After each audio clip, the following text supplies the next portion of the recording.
Topic 4 will cover nutrition, photosynthesis, and cellular respiration. So here's a reminder, all life processes are chemical activities which make up your metabolism. First, nutrition, the definition is taking in nutrients or food for various activities. And these things could include growth, development, reproduction, repair. These are all things that we need nutrition for. Ingestion is meaning to take food into your body. Digestion is when food is broken down so the molecules are small enough to enter the cells through diffusion. Nutrients have to be broken down into smaller parts so they can be diffused into the blood and then the cells of the organisms. Starches, for example, have to be digested into simple sugars. You should highlight this. You will be asked some sort of question about this. Proteins have to be digested into amino acids, and you should highlight this one as well. Autotrophic nutrition. So this is talking about organisms that have to make their own food, like plants. Organisms can take inorganic materials like carbon dioxide and water and convert them into organic nutrients like glucose. And we're talking probably the process of photosynthesis. The word auto, that prefix means self, and troph means feed. So an autotroph is a self-feeder. They make their own food. So they're a producer. And photosynthesis is most common form of autotrophic nutrition. There's also something called chemosynthesis, but only a few organisms use that method. So plants, algae, and some bacteria can do photosynthesis.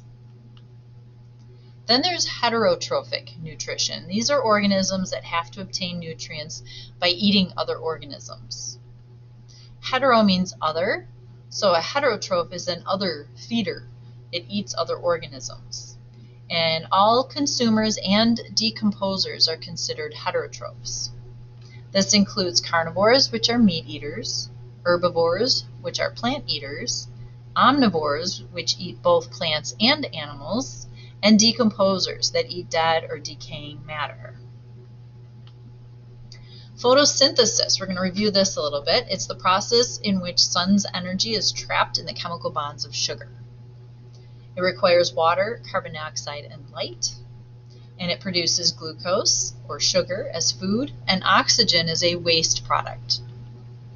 The benefits of this, it provides food for all plants, and then eventually animals and other organisms benefit as well. It provides oxygen to breathe, and it removes carbon dioxide from the atmosphere. This is the only process in nature that occurs naturally that can remove carbon dioxide from the atmosphere. So it's really important that we don't lose our plants, because then we won't have photosynthesis to help remove that carbon dioxide. Some plant adaptations for this. They have chloroplasts, and this is where photosynthesis occurs. For gas exchange, they have stomates. Those are those openings on the underside of a leaf, and it allows gases in and out of the plant.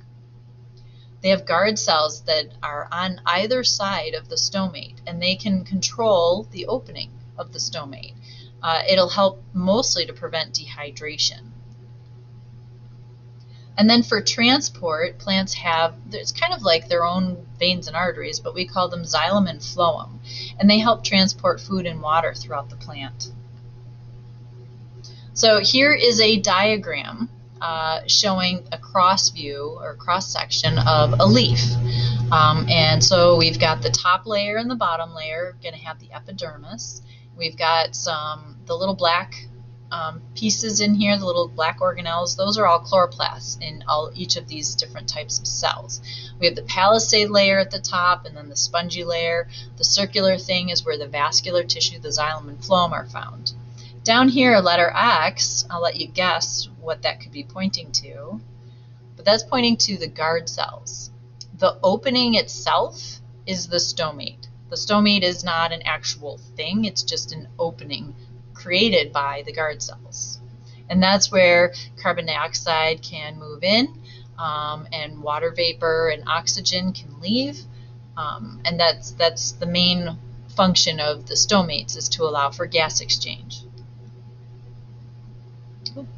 And then this is just showing an enlarged view of a guard cell and stomates. So X again is pointing to guard cells, and the opening, the clear part in the middle, that's the stomate. Then we move on to cellular respiration. This is a process that takes energy from sugar molecules and then puts it in molecules of ATP. Respiration can occur in plants and animals. ATP is a molecule that all life uses for energy. No organism can get energy from sunlight or sugar without first putting that energy into ATP. It does require glucose and oxygen. And then carbon dioxide and water are going to be the waste products. Most organisms carry out aerobic respiration. That term aerobic means it requires oxygen, and it occurs inside their mitochondria. Anaerobic respiration does not require oxygen, but it gives less ATP as a result. So only small and simple organisms, very single-celled organisms, can do this. Here's another situation, though, where this occurs in us. When exercise causes human muscles to run out of oxygen, their cells will fall into anaerobic respiration. The waste product, lactic acid, causes your muscles to burn, and that gets you to kind of stop or back off on that exercise so you don't actually injure the muscle. Okay, knowing the relationship between photosynthesis and respiration will be important. They're kind of like opposite reactions. They help cycle oxygen, carbon, hydrogen, and water through the environment.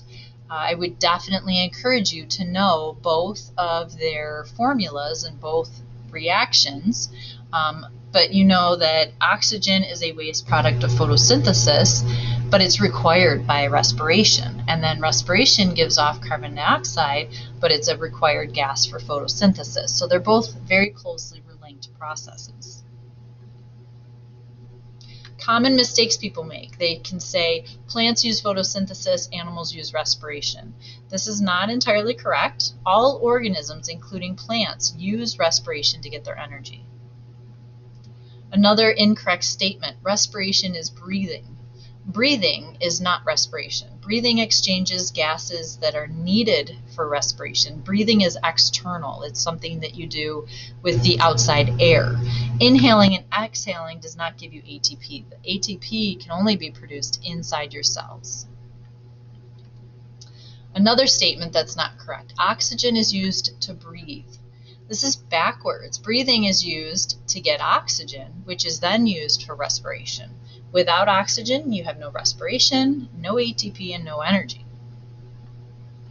All living things need oxygen or need to breathe.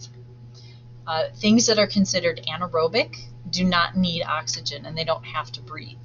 And things like fish that have gills, they don't really breathe.